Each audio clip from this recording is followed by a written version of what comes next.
दोस्तों नमस्कार। आपने आज के अखबार में देखा होगा कि स्कूलों में अभिभावकों के प्रवेश पर रोक, ये आदेश क्यों निकला, इसके पीछे की कहानी थोड़ा समझने की कोशिश करते हैं। दरअसल 15 अगस्त के दिन से सीजेपी फाउंडर अभिजीत दीपके ने पूरे देश भर में स्कूल ठीक करो अभियान शुरुआत की थी। इस अभियान के तहत उन्होंने 10 पॉइंट का एक फ्रेमवर्क तैयार किया था और उसमें हर सरकारी स्कूल में जाकर के उन सभी मापदंडों की जांच करने का उन्होंने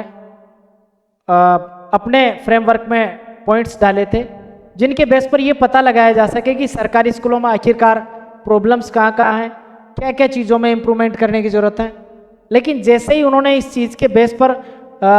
आंदोलन की शुरुआत करी, अपने ही गांव महाराष्ट्र के अंदर जो स्थित है उनका, वहाँ से शुरुआत इसकी करी। स्कूल में गए, वहाँ की समस्याओं को जाना। इसी तरीके से अभी पिछले कुछ दिनों से जैन जी और जैन अल्फा का आंदोलन काफ़ी एग्रेसिव मोड में चल रहा है। यानी कि अभी के जो युवा लड़के हैं, लड़कियां हैं, वो अपने स्कूलों की अव्यवस्थाओं के खिलाफ खुल करके रोड पर आ रहे हैं, धरना प्रदर्शन कर रहे हैं, स्कूलों की वीडियोस बना करके सोशल मीडिया हैंडल्स पर डाले जा रहे हैं। तो इन चीज़ों पर लगाम लगाने के लिए राजस्थान का माध्यमिक शिक्षा निदेशालय जो बीकानेर है, वहाँ से एक सर्कुलर जारी हुआ है और सर्कुलर में इस बात का हवाला दिया गया है कि किसी भी प्रकार की वीडियोग्राफी जो स्कूल परिसर के अंदर होती है वो अलाउड नहीं रहेगी। उन्होंने अपने पॉइंट्स में कुछ चीज़ें डाली हैं, जैसे कि प्रधानाचार्य और संस्था प्रधान जो भी रहेगा उसकी अनुमति के बिना किसी भी बाहरी व्यक्ति को विद्यालय के परिसर में प्रवेश की अनुमति नहीं होगी। अब बाहरी व्यक्ति कोई भी हो सकता है, वो आपके बच्चों के अभिभावक भी हो सकता है, ठीक है, क्योंकि वो बाहरी व्यक्ति हैं। केवल वे शासकीय अधिकारी अपवाद होंगे जो अपने आधिकारिक दायित्वों के निर्वहन हेतु विधिवत रूप से अधिकृत है, वही व्यक्ति यहाँ पर आ सकेंगे। इनके अलावा कोई भी व्यक्ति नहीं आ सकेगा। दूसरा पॉइंट था, प्रत्येक आगंतुक विद्यालय परिसर में प्रवेश करने से पहले विजिटर रजिस्टर जो स्कूल के अंदर होता है उसमें साइन करेगा। तीसरा पॉइंट इन्होंने डाला था कि प्रधानाचार्य किसी शिक्षक या अधिकृत राजकीय अधिकारी के साथ हुए बिना कोई भी बाहरी व्यक्ति कक्षा कक्ष, लैब, पुस्तकालय, छात्रावास, खेल मैदान, शौचालय और विद्यार्थियों की किसी भी गतिविधि वाले क्षेत्र में प्रवेश नहीं करेगा। चौथा पॉइंट था, प्रधानाचार्य की पूर्व लिखित अनुमति के बिना विद्यार्थियों, शिक्षकों और विद्यालय गतिविधियों का फोटोग्राफी, वीडियोग्राफी, साक्षात्कार, ऑडियो रिकॉर्डिंग, लाइव स्ट्रीमिंग नहीं की जाएगी और ये केवल विधि सम्मत उद्देश्य के लिए ही वैलिड रहेगा, यानी कि जो कानून संगत है उसके अनुसार ये किया जा सकेगा। इसके अलावा विद्यालय प्राधिकारी ये सुनिश्चित करेंगे कि विद्यार्थियों के फोटो, वीडियो और व्यक्तिगत जानकारी का ऐसा संग्रह, प्रकाशन और प्रसार न हो जिससे निजता, गरिमा और सुरक्षा प्रभावित हो रही हो। छठा पॉइंट है, यदि कोई व्यक्ति बिना अनुमति प्रवेश करता है, परिसर छोड़ने से इनकार करता है, अनाधिकृत फोटोग्राफी या वीडियोग्राफी का प्रयास करता है अथवा विद्यालय के कार्य में बाधा उत्पन्न करता है तो प्रधानाचार्य तत्काल जो स्थानीय जो पुलिस है और जिला शिक्षा अधिकारी को सूचित करेंगे ताकि लागू कानूनों के अनुसार उस पर कार्रवाई की जा सके। सातवां पॉइंट है, प्रधानाचार्य किसी भी ऐसे आगंतुक का प्रवेश अस्वीकार कर सकते हैं जिसकी उपस्थिति से सुरक्षा, निजता, अनुशासन और शैक्षिक वातावरण प्रभावित होने की संभावना हो। अगला पॉइंट था, प्रधानाचार्य की पूर्व लिखित अनुमति के बिना कोई भी आगंतुक व्यक्तिगत बालक बालिका की जानकारी का संग्रह, उसकी पहचान या छवि का प्रकाशन नहीं करेगा जो गतिविधि बालक बालिका के सर्वोत्तम हित में न हो तथा जिससे उसकी सुरक्षा, गरिमा और निजता प्रभावित हो रही हो। यह पॉइंट था। आठवां और अंतिम पॉइंट था कि समस्त पर्यवेक्षक अधिकारी उल्लेखित निर्देशों का कड़ाई से अनुपालन सुनिश्चित करेंगे। इन सभी पॉइंट्स के आधार पर जो आदेश निदेशालय बीकानेर ने निकाला, वो इसी आदेश जो स्कूल ठीक करो था उसके जस्ट सेफ्टी के लिए निकाला गया था। और इस आदेश को तोड़ मरोड़ करके दैनिक भास्कर वालों ने ऐसे बना दिया कि अभिभावकों का स्कूल में प्रवेश वर्जित, और नीचे इन्होंने डाला स्कूल जर्जर है या बच्चे जमीन पर बैठे हैं, सफाई है या नहीं, अब पता नहीं चलेगा। कहने का मतलब यह है कि कुल मिलाकर के आपके गांव के अंदर जो भी स्कूल्स हैं वहां पर आप जहां पर पहले चले जाया करते थे कभी भी, अब उन चीजों पर आपको अपने आप के ऊपर अंकुश लगाना पड़ेगा। आप जा सकते हैं बेकायदा, लेकिन आप वहां की वीडियोग्राफी, फोटोग्राफी या अन्य किसी भी प्रकार की गतिविधि स्कूल कैंपस के किसी भी एरिया के फोटो वीडियो बना करके आप अपने सोशल मीडिया प्लेटफॉर्म पर नहीं डाल सकते बिना प्रिंसिपल महोदय की परमिशन के। तो आपको भी ये चीजें ध्यान रखनी है। हालांकि इसके पीछे ये हवाला दिया जा रहा है कि इससे स्कूल प्रशासन और सरकार अपनी नाकामियां छिपाने की कोशिश कर रही है,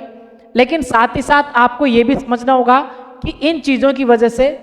स्कूल की इमेज भी प्रभावित होती है, बच्चों की निजता भी भंग होती है, और वो न चाहते हुए भी सोशल मीडिया पे इनकी पोस्ट डलने की वजह से वायरल हो जाते हैं, और काफ़ी सारी दिक्कतें, प्रशासनिक दिक्कतों का सामना वहाँ के स्कूल प्रशासन को करना पड़ता है। अब ये आदेश तर्कसंगत है स्कूल के सुरक्षा के दृष्टिकोण से, तो जो निदेशालय के द्वारा जारी किया गया है, और एक तरफ जो सीजेपी का जो प्लान है स्कूल ठीक करो, वो भी बहुत हद तक काफ़ी कारगर है। अगर उसके अकॉर्डिंग हर सरकारी स्कूल में इम्प्रूवमेंट किए जाते हैं सरकार के द्वारा, स्थानीय प्रशासन के द्वारा, जिला लेवल के अधिकारियों के द्वारा और संस्था प्रधान के द्वारा, गांव वालों के साथ मिलकर के, तो मेरे हिसाब से हर सरकारी स्कूल की दशा और दिशा दोनों को बदला जा सकता है। और अभिभावकों को इस काम में आगे आना चाहिए, ताकि स्कूल जो आपके गांव का स्कूल है वहां पर आप एक बार जाएं,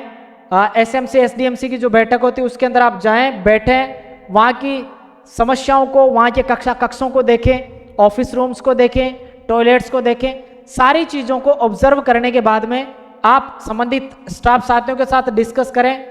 उन समस्याओं को फाइंड आउट करें जो आपको वहाँ पर नज़र आती है, और उनका यथोचित समाधान करवाने का आप अपने गांव वालों के साथ मिलकर के प्रयास करें, ताकि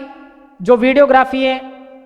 धरना प्रदर्शन है, हड़ताल वगैरह है, ऐसी स्थितियों का सामना नहीं करना पड़े।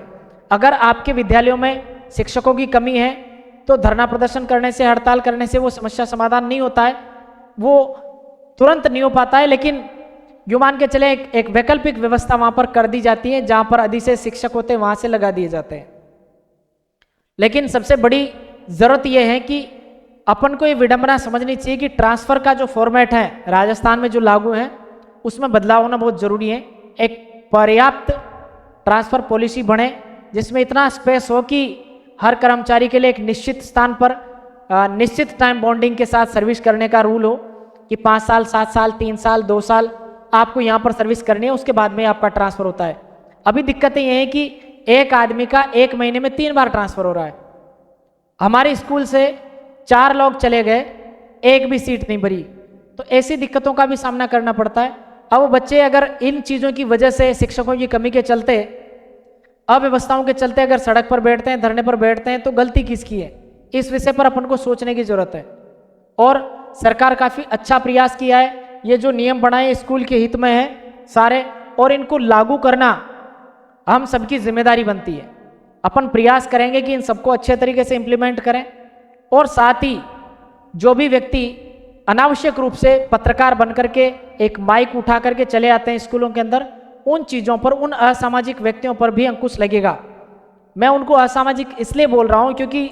माजरा ये है कि उन लोगों को नॉलेज कुछ नहीं होता है, वो बस ये देखने के लिए आते हैं ये कमियाँ क्या क्या मिलेगी। वो आपसे जिन सवालों पर आपसे सवाल जवाब करेंगे, हो सकता है उनके सवालों के जवाब उनको खुद को भी पता नहीं हो,